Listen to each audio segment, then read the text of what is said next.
அம்மா, நான் சொன்ன விஷயம் என்னாச்சு? அண்ணா கிட்ட பேசுனீங்களா? என்ன ஜீவி, நீ பாட்டு சொல்லிட்டு போயிட்ட. நான் எப்படி அவன்கிட்ட பேசுறது? ஒரு வயசு பிள்ளைகிட்ட நான் இதெல்லாம் பேச முடியுமா? நம்ம நல்லதுக்கு தானேம்மா சொல்கிறேன், இதில் என்ன இருக்கு? கூப்பிடுங்க. சரி இரு, கூப்பிடுறேன். ஜீவா, ஜீவா, இங்கே கொஞ்சம் வாப்பா.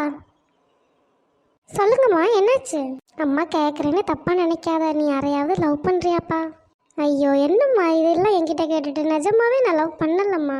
சரி, எப்போ பார்த்தாலும் இப்படி கேட்டுகிட்டே இருக்கியே, லவ் பண்ணுறது என்ன அவ்வளோ பெரிய தப்பா? அதெல்லாம் தப்பு இல்லைப்பா.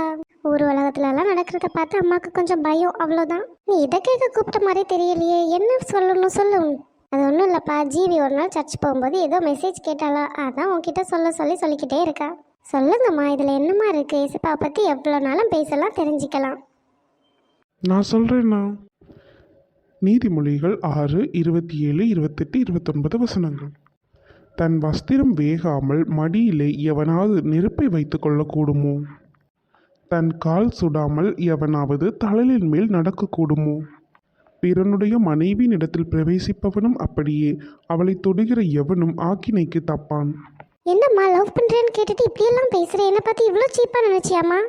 அப்படியெல்லாம் இல்லைப்பா, நாட்டில் நடக்கிறத வச்சு மனசுக்குள்ள ஒரு பயம்தான். காதலிக்கிறது கூட தப்பு இல்லை, ஆனால் பிறர் மனைவியை காதலிக்கிறது ரொம்ப பெரிய தப்புப்பா. இப்போல்லாம் நியூஸ் பேப்பரை திறந்தாலே இந்த மாதிரி செய்திகளை தான் பார்க்க முடியுது. அதான் இதை பற்றி உனத்துக்கும் மற்றவங்களுக்கும் சொல்லணும்னு தோணுச்சு, அதனால தான் சொன்னேன். சரியா? இந்த வசனங்கள் எல்லாம் எப்போவுமே உன் நினைவில் இருக்கணும். கண்டிப்பாம்மா, நானும் என் ஃப்ரெண்ட்ஸுக்கும் கண்டிப்பாக சொல்கிறேன். சரியாம்மா? நீங்களும் உங்களுக்கு தெரிஞ்ச எல்லாருக்கும் இந்த வீடியோவை ஷேர் பண்ண மறந்துடாதீங்க. சப்ஸ்கிரைப் பண்ணாமல் வீடியோ பார்க்குறவங்க சப்ஸ்கிரைப் பண்ணி எங்களுக்கு ஹெல்ப் பண்ணுங்கள். இதன் மூலமாக இன்னும் நிறைய வசனங்களை எங்களால் உங்ககிட்ட சேர்க்க முடியும்.